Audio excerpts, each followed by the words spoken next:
right, we are headed back to Champions Run RV Park in Ocala, and it's Friday. And why that is significant is because it's Friday before Memorial Day weekend, the start of Memorial Day weekend, which is also known as the official start of camping season. I know there's some big debate about that. So our timing is wonderful, but we already have a space.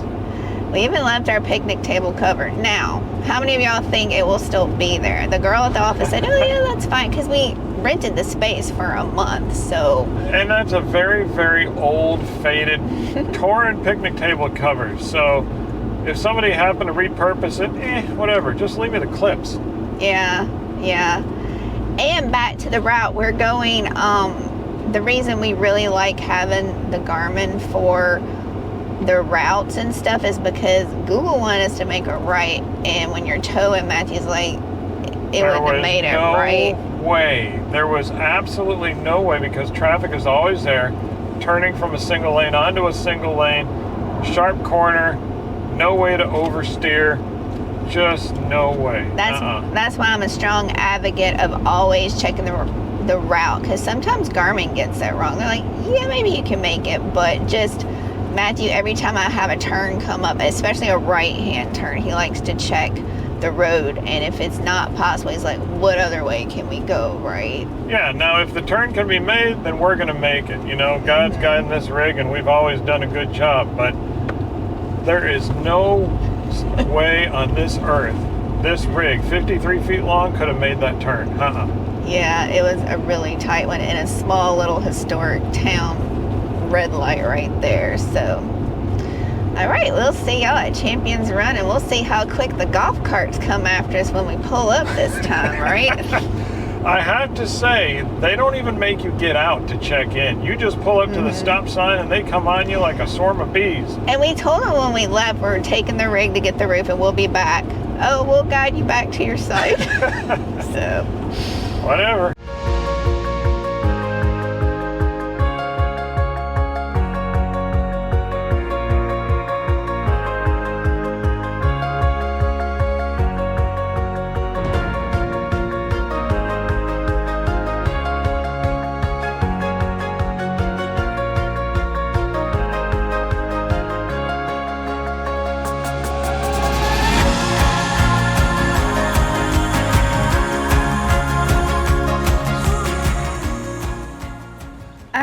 So our picnic table cover is gone. Matthew talked to the guy on the golf cart. He said they don't touch this stuff, but Matthew's going to contact the office and see what happened. But I mean, what if you had a permanent site here? Why are people touching your stuff? It's like, I know better, but it was just a ratty picnic table cover that we were going to replace anyways, but the metal clips I didn't want to have to donate to somebody. But if they would have asked us for the picnic table cover, I would have given it to them because we bought a new one. But that's pretty crummy because we paid for this site and we leave it and people just scavenge whatever they want. Some people own these sites and they might leave their stuff here permanently. That's just people. You just can't trust them. All right, y'all, we haven't even got moved in yet, but there is a conclusion to the picnic table cover. An exciting conclusion. Dun, dun, dun. So, two things, I think, unless I turn it into 12. You never know. With him, it's probably 12. All right, 12 things. Turns out our neighbor took it, but don't let me be so dramatic about it. Honest mistake. He thought we had gone, but honestly, it's an honest mistake. It's just an honest mistake. But on the other side, even if it wasn't an honest mistake, this episode, God will use your situations to help everybody. Everybody who's paying attention to them, that is. So our neighbors got helped by realizing whatever they hopefully realized about grabbing stuff. And we got help because we are, I don't know if you know this, we're not perfect people, right? Mm. I mean, well, maybe you think, maybe you're not. Fine, I'm not a perfect people. And God he looks at us and says, man, you two clowns have such a long way to go. So right. Not tooting our own horn. If anything, I'm stepping on us a little bit because we deserve it. Because we need to show other people God's grace because he shows us an immeasurable amount of grace. So not tooting our own horn. You got to drag us to do the right thing sometimes. And this is one of those things. When God uses your situation to mold you and shape you, it doesn't always feel good. It's not always a good, happy situation, but he's doing it for a better purpose. So our neighbors got helped by learning something. We got helped by learning something. And at the end of the day, that's a win-win. So not a bad day, not a bad situation. All glory to God. I second that with Matthew. Now, I might have 2 things, or maybe mine might turn 12 into things. 12. Just one thing that we did, we didn't go over there and confront them. We just called the office and let the office handle it, and it worked out perfectly. The worker, because he actually works here, so they came over, apologized, and said that's fine, and they even put it back on the table for us. Even the other worker was putting it, because we really wanted the clips that was on it and stuff. So honestly, that's the only part I care about. Yeah, all that to say, you know, sometimes that can diffuse the situation, just letting someone else intervene if they're willing. Sometimes I've heard campgrounds are like, you're just gonna have to go deal with it with them. But this is a campground where you can call and they will actually handle it if you bring it up to them. So all is well that ends well. Right. So, and then I guess my point too is just, even if you're coming back, now I don't know how it is with permanent sites, because maybe they might know because it was a worker that did it, but then you have other people coming in that don't know what the more long-term sites are. That's true. Travelers like us. I just think that it's probably err it on the side of caution and don't leave anything out. If you have to go get work done and you're coming back, I wouldn't leave anything. Or call the office and say, there's this really nice picnic table or a grill or a bike or something. Are they coming back? If not, I want first dibs on it, you know. So. And if somebody makes a mistake, give them a better day than they deserve. You ready to eat lunch? I'm ready to cool down 20 degrees because it's hot. This is Florida, man. Hot. He didn't go jump in the pool. That's like sweat. No, this is, and I'm sorry for being so disheveled, but it's hot. Or are you glistening? I'm not glistening. I'm sweating buckets. I'm glistening. Who glistens and who sweats? Me. Buckets.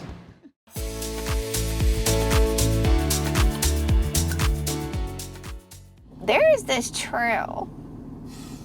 It's a special kind of trail. That is known for something. When you see it, you'll think, yep, they're in Florida. You ready to go check it out? I'm ready. Let's go. Let's not disappoint the peeps. All right, y'all. We are on the Lachua Trail. And as you can see, it's not a rugged mountain trail. It is concrete paved. Which is nice. Yeah, it is nice. It is in a state park, and I think it's the Prairie Preserves State Park. If I butchered that, we'll type it on the screen. She'll come out with a formal apology. Anyway, so we're looking forward to this. I think they said it's about a half mile, maybe a little over half a mile. So I'm not sure if we can make it, but we'll try. Yeah, I messed it up. It's Payne's, I'll walk in front. It's Payne's Prairie Preserve State Park, Lachua Trail.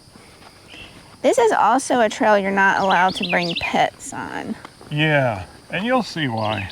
Yeah. And Sean was saying that they actually close the trail like an hour before sunset. Yeah, because whatever we're here to see might get more aggressive at night. I don't know. All right, now look at this tree. That's one thing I'm loving about Florida, this part of Florida at least, is all these Spanish moss. And the live oaks, yeah, with the Spanish moss hanging off of it. That's wonderful. So what is this we're going through? I don't know. Looks like a barn, actually. Oh yeah, like an old, oh, look at the bottom of the tree. Oh, that's very cool. Yeah, it's an old barn. Old stables, yeah. Open range bison, horses, alligators are free roaming. But y'all, drop it in the comments below. How many of y'all thought? Do you see what I see? It's a gator. It's a big one, too.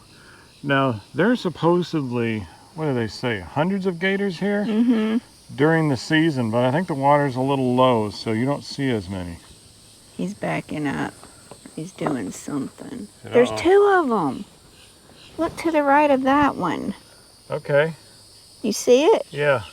All right, y'all, there's one swimming right there. That's what we came to see, gators. This place is known to have hundreds of them.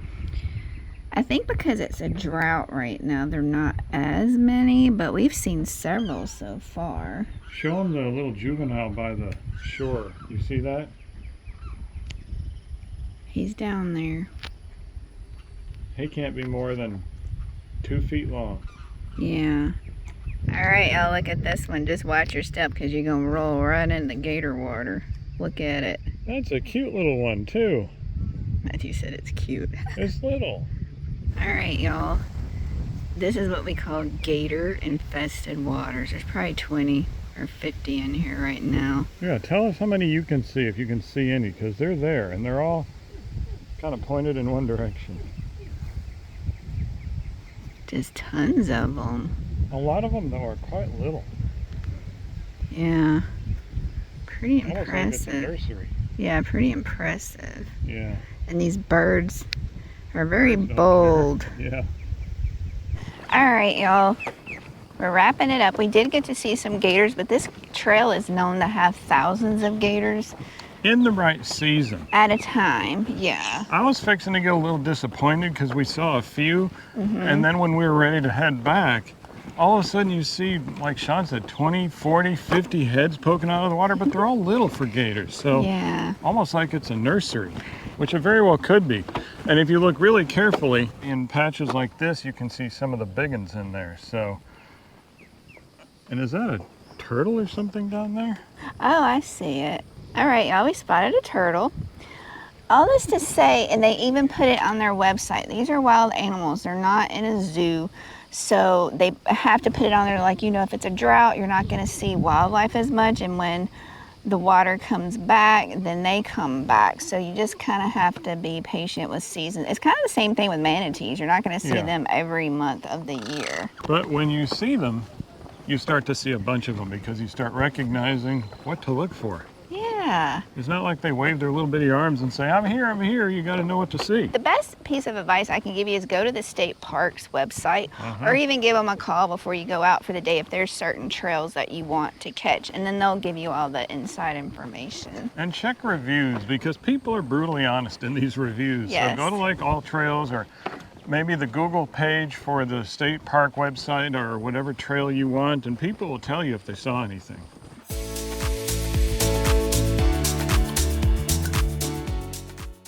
So Matthew, Yes? Uh-oh. after sitting in a pull-through site for 3 months, were you nervous about backing in at Champions Run?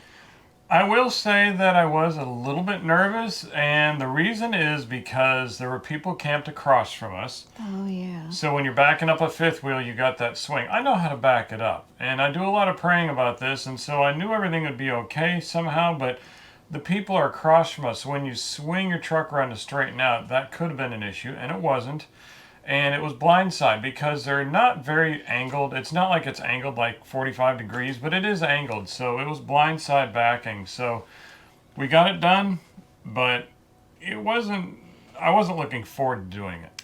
What I was nervous about, because when we made the reservation, the girl let us know that you have to stop at the stop sign and they take you to your site. Well, escorting is fine. It's like, sure, take us to the site. Sure. yeah. But she's like, they will stay, kind of like Escapees, the Saguaro one in Benson. They have to watch you, and it's like, Make sure you don't break that nothing. makes you more nervous. Because I'm like, I know how to back him in. It might take us a few times. We're a little rusty, but I don't want an audience. But anyways, then we told the guy that Matthew's like, because as soon as you pull in a Champions Run, they're like, boom.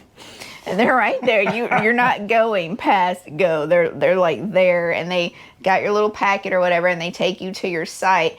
And Matthew's like, I've already got my spot. He's like, that's fine. I get paid to do it, but I'll just stand there. And then, but he was able to help Matthew on the front because, like Matthew said, that those cars were right there in that spot. So Now that's her perspective. From my perspective, I do this when it comes to these people. I don't really see them. I just ignore them. I'm polite, but we know what we're doing. Now, we had to leave to get our roof and come back. Y'all know that. So when we got there the first time, I had to pull up a second time. I pulled up, backed in, but I didn't get all the way in, and I was getting too close to remember I said there's people across from us to straighten out. So I had to pull up for that and start over. So I did that in a 2-take. The second time when we came back from getting the roof, one and done. And there was a guy sitting there trying to help, but I just, if you're new to this and you're like, oh, what do? I got my spotter back there and I got this guy over here. Know who you trust and ignore the rest. They're there to help you. And like there could be once or twice when he's standing in front of a tree and he's like, come on. I'm like, all right, so I have enough room to pull up a little bit. But otherwise, I just ignore him. Use the tools you want to and let everybody else just get away from me. There's one of those little bugs that goes, I can't, I'm in your face. Anyways, use the tools that you want and just politely ignore the other ones. It's not a big deal. Yeah, that's what I was going to get back to with the spotters. Because we could watch them like all day long. They were backing people in. There were a couple that are really good, like the guy that we got the first time. I think his name was Chad. He was really good, knew it to do, and there were some people that would come in with their RVs. The wife would not get out, or the passenger would not get out. Whoever was driving the truck, they relied strictly on the spotter, and because you've never met the spotter before, if the spotter's not that good, then they struggled. I mean, there was this fifth wheel took 5 or 6 times because his wife, I guess, didn't feel comfortable backing him in, and then this guy they just met for the first time, so he's trying. I mean, they're trying to connect, right, on this level. That's another reason why I tend to ignore people who try to help me back me up, because except for her, because it's her rig and my rig. We have an invested stake in this rig. These other people have no investment in it whatsoever, so back them up till it sounds expensive. I mean, that's their motto. It's not my motto. It's our rig. So I'm sorry, but I trust the people who have a vested interest in it, which is her, and that's it. And we had to practice, too, to know what he was looking for and what I was looking for. When you just meet somebody first up, some of them are really good. Like I said, that first spotter, he was really good. Some were not. I'm like, what are they having these poor people do? They were just like, but it was so fun because the site that we had, we could see a lot of the park. So we got to enjoy, everybody backing in and stuff like that. But when we got there, I think Matthew couldn't, the screw thing for the sewer cap that was broke off, so it was stuck and he couldn't get it off. It was flush with the ground. There was nothing to grab onto physically. Nothing. It was just flat. And so he called the office and said, yeah, I can't get this cap off. And so they sent Chad back around and he just came over and he had a tool. I'm like, okay, this is going to be complicated.